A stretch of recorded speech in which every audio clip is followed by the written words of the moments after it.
Becomes Air. It's written by Paul Kalanithi. I'll start it with a prose which is written in that. You that seek what life is in death, now find it air that was once breath. New names unknown, old names gone, till time end bodies but souls none. Reader, then make time while you be but steps to your eternity. Now, I suppose you've... why is the name when breath becomes air? Because the same air which you take in as breath after death, that is just air. So Paul Kalanithi was a neurosurgeon and a writer. He grew up in Kingman, Arizona and graduated from Stanford University. He had done BA in human biology. He was interested in human psychology. Eventually, he did his residency training in neurological surgery and a postdoctoral fellowship in neuroscience. You know, for a neurosurgeon to be a writer, it is like, I relate to him as in if you have guests in the living room and you tell them I'm going up to write. I mean, if you tell them if you're going to craniotomy, it's okay. But if you tell them I'm going upstairs and going to write in my room, there are eyebrows raised. At the age of 36, on the verge of completing a decade worth of training in neuroscience and neurosurgery, he was diagnosed as stage 4 lung cancer. So one day he's a doctor treating the dying and next day he's a patient who is dealing with his own mortality. What I like about today's talk is this whole thing, fell into place. If life was a project and all your songs and eventually this about life and death. And just like that, when his future, Paul and his wife, had imagined evaporated, he died in 2015. This book carries the urgency of racing against time.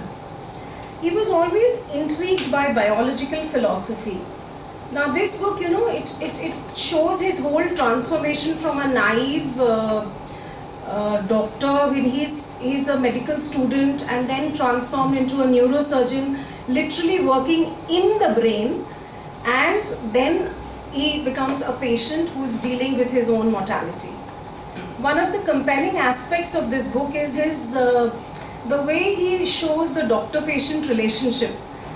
He's a very compassionate doctor. They've shown him like that. I mean, he's written like that.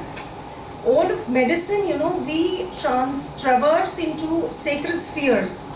Doctors invade the body in every way imaginative. We see people in the most vulnerable, the most sacred, the most private parts. He offers unique insights into the complexities of illness and human experiences of illness. Now, that is very important again for humans, for doctors to have emotions, because when there is no place for the scalpel, you need to talk to the patient. I mean, as in neurosurgery, sometimes you have to decide whether you really want to save the patient's life and he eventually wants, he'll become a vegetable, or you will let him die in peace. When he was diagnosed, what he says was, death which was so familiar to me in work is now paying a personal visit and nothing about it seems recognizable. He knows that his time is limited, but he remains very, he's put on a tablet. It's instead of chemo, he's put on a tablet and his symptoms disappear and he's back in surgery. He had that, he knows he's going to die, he has a few years, but he was back in the OT. So, the words of Samuel Burkett, he says, I can't go on, but I will go on. So, but again, doctors need hope too. We are all humans. Even for us, it happens many times. Arey madam, aap kaise bimar ho gaye? Aap to doctor ho. So the thing is that we all have the same emotions that you have. We have the same body that you people have. But throughout the book, his writing is marked by his honesty and vulnerability. And he has those same emotions, the fragile emotions that you have. He doesn't shy away from the raw emotions of fear, grief, vulnerability. Now, this book is not just a memoir. I will recommend this book to everyone and anyone. It is a quick read. If you take it in one go, it is just a 3-hour read. It is a meditation on how to live a meaningful life in the face of death. His courageous journey serves as a powerful reminder to embrace the present moment, live your moment as it is now, to cherish the relationships that you have in your life, and to find purpose and meaning in the midst of adversity. It is a universal donor, this book. Atul Gawande, if you've heard of him, the best-selling author of Being Mortal, he says this book is rattling, heartbreaking, and uniquely beautiful.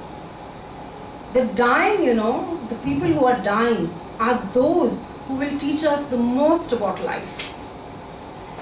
And I'll say a little about literature, what he's also written. Literature has the art of profoundly influencing lives around you. When you leave the world, but your words are there to stay. We are all buried in our screen, our gaze rooted on those rectangular objects buzzing in our hands the whole day. Stop, experience the dialogue of my young departed colleague, and this is a gift. This book, I have never ever recommended any book so much as I recommend this book. Shabir, a guy I met in the first time in Jaipur Book Club, recommended this book to me, and I find myself very, oneness with this book. It is a beautiful read. Thank you.